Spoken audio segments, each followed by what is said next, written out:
Предложените измени на кривичниот закон имаат и полоши решенија од спорните измени од септември 2023, смета обвинителката Ленче Ристоска.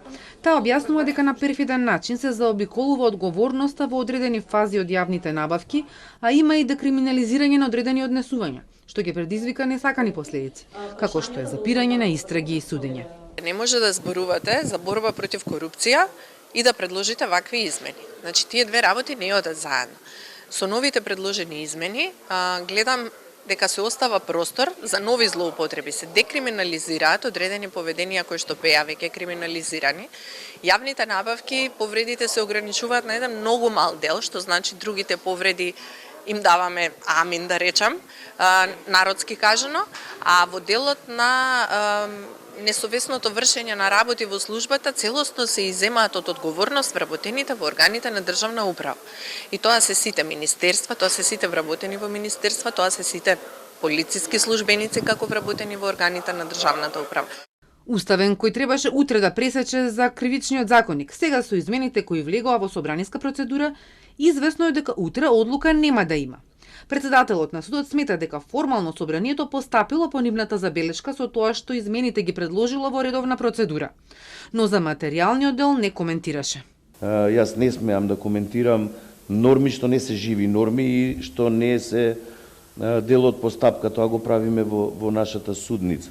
Ќе се воздржам од коментар, но секако не треба да се чека никаква иницијатива. Значи, овој предмет не е окончан.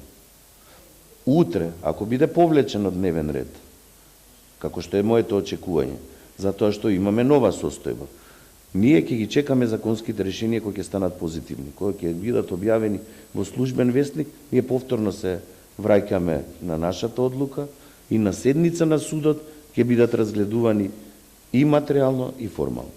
Професорот по уставно право Денис Прешова смета дека Уставниот суд требало да постапи похрабро и уште во февруари да ги поништи спорните измени на кривичниот законник или да донесе таква одлука со одложено дејство и под посебни услови да определи враќање на старите одредби од пред септември 2023 година. Таква одлука според него уставен може да донесе и утре. Ако во февруари сум сметал, односно сметам дека во февруари требало да биде донесена таква одлука, сега веќе уште поургентна е потребата од тоа да се пресече овој јазол и да се стави крај на овие прашања според мене.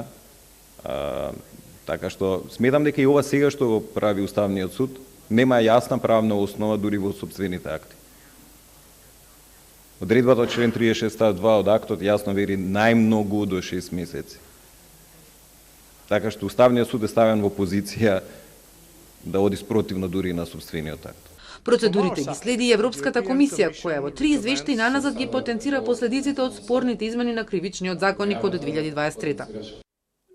Ние исто така бевме доста зачудени да видиме дека и покрај штетата која овие амандмани ја направија и дури имаше и лидери на партии кои кажаа дека биле грешка и покрај тоа што толку време е поминато, речиси 2 години, ниту владата, ниту собранието не дејствуваше.